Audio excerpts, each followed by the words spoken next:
कम्युनिस्टको budget होइन भन्नुहुन्छ। तपाईँ सामाजिक सुरक्षा भत्ता कटाएर देखाउनुहोस् त, सक्नुहुन्छ? वृद्ध भत्ता कटाउनुहोस्, एकल महिला भत्ता कटाउनुहोस्, दलितहरूलाई दिएको भत्ता कटाउनुहोस्, टुरा बालबालिकाहरूलाई दिएको छात्रवृत्ति कटाउनुहोस्। यो कम्युनिस्ट सरकारले दिएको छात्रवृत्ति यो सामाजिक सुरक्षा भत्ता थियो। भर्खरै यो बजेट चलिरहँदा करका दरमा हेरफेर गर्ने र दुईटा गम्भीर चाहिँ काण्डहरू यहाँ भयो। एउटा करका दरमा हेरफेर गर्ने, यो एक प्रकारको राज्यद्रोह हो, एक प्रकारको चाहिँ यो अराजकता हो, एक प्रकारको नीतिगत भ्रष्टाचार हो। र सँगसँगै बीआईडी गाडी, ठूलो संख्यामा बीआईडी गाडीको प्रवेश।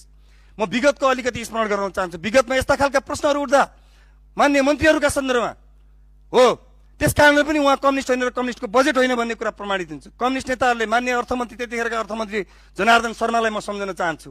उहाँको चाहिँ अर्थमन्त्री हुँदाखेरि यस्तै खालको एउटा प्रश्न उठ्यो, उहाँले राजीनामा दिनुभयो, आफ्नो कुराको डिफेन्स गर्नुभयो तर राजीनामा दिनुभयो। त्यसै गरी हाम्रा चाहिँ त्यतिखेर एमालेका तर्फबाट मन्त्री भएका गोकुल बास्कोटाका सन्दर्भमा, शेरबहादुर तामाङका सन्दर्भमा प्रश्नहरू उठे, उहाँहरूले चाहिँ नैतिकताका आधारमा राजीनामा दिनुभयो।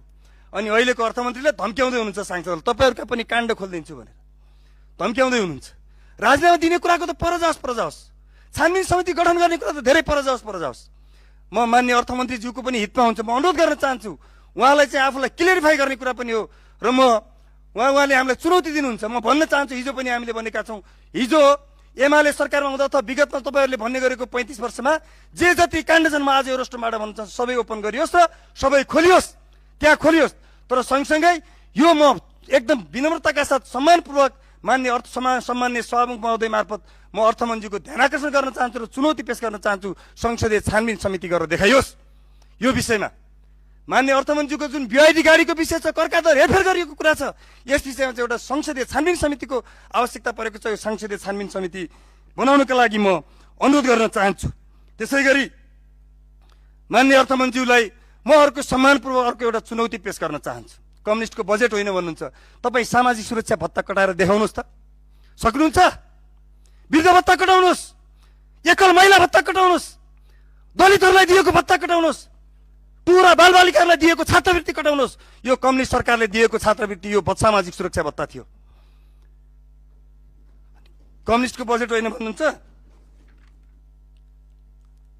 मान्य अर्थमन्त्रीज्यू, जननेता मदन भण्डारले भन्नुहुन्छ, जीवनको रङ हरियो हुन्छ, सिद्धान्तको रङ खैरो हुन्छ। र जीवनका लागि सिद्धान्त हुनुपर्छ, सिद्धान्तका लागि जीवन होइन। हामी त्यो कुरामा विश्वास गर्छौँ।